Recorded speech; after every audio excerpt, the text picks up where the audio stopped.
दिन था 25 अगस्त 1994 का, जब हरियाणा के बलाली गांव में जन्म हुआ एक लड़की का, जिसका नाम रखा गया विनेश फोगाट। विनेश का जन्म भारत के सबसे प्रसिद्ध कुश्ती परिवार में हुआ था। विनेश के ताऊ महावीर सिंह ने फोगाट बहनों को बहुत कम उम्र से ही इस खेल से परिचय करवा दिया था। विनेश भी अपनी चचेरी बहन गीता फोगाट और बबीता फोगाट के नक्शे कदम पर ही चल पड़ी। तो आइए जानते हैं विनेश फोगाट का हरियाणा से लेकर ओलंपिक्स में कुश्ती के मैदान तक का सफर। तो बने रहिए वीडियो के अंत तक। अगर बात करें विनेश की, तो महज 9 साल की उम्र में ही इनके पिता का निधन हो गया था। विनेश की माताजी के साथ साथ उनके ताऊ महावीर फोगाट ने उन्हें पाला पोसा और साथ ही उनको कुश्ती की ट्रेनिंग भी दी। लेकिन इन सबके लिए उनके ताऊ को समाज के तानों का भी सामना करना पड़ा, लेकिन उनकी किसी भी बेटी ने पीछे मुड़ कर नहीं देखा। अगर बात करें विनेश की ट्रेनिंग की, तो इनको ट्रेनिंग के लिए सुबह 3 बजे उठकर जाना पड़ता था। बचपन से ही ये ट्रेनिंग के घंटों को बिना गिने लगातार ट्रेनिंग करती ही रहती थी। ट्रेनिंग के बाद वह स्कूल जाती थी, जहां पर थकान के कारण वो क्लास में ही सो जाया करती थी।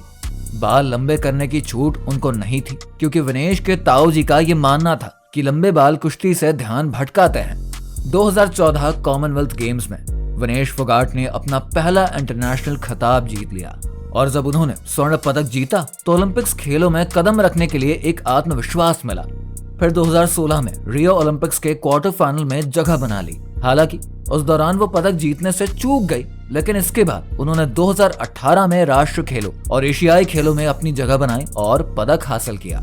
नूर सुल्तान में अपना पहला विश्व चैंपियनशिप हासिल किया और टोक्यो ओलंपिक्स का हिस्सा बनी। साथ ही राष्ट्रमंडल खेल 2022 में लगातार तीसरी बार स्वर्ण पदक अपने नाम किया, और विनेश फोगाट 3 बार लगातार मंडल खेलों से स्वर्ण पदक जीतने वाली तीसरी भारतीय महिला पहलवान बन गई।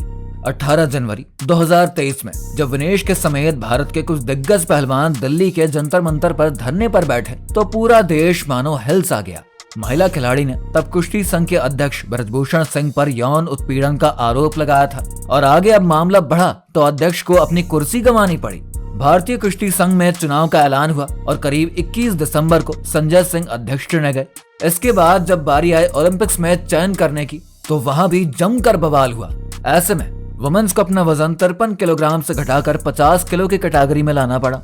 हालांकि बवाल बस यही तक नहीं रुका। कौन सी एथलीट सेलेक्ट होगी और कौन बाहर होगी, इन सब तनाव से भी विनेश को गुजरना पड़ा, और इस तरीके से विनेश ही बाद में ओलंपिक्स फाइनल में उतरी। हालांकि आंदोलन में शामिल होने के कारण कहा गया कि उनकी तैयारी अच्छी नहीं है, लेकिन विनेश हमेशा कहती रही कि उनका सपना भारत में ओलंपिक्स मेडल लाने का है।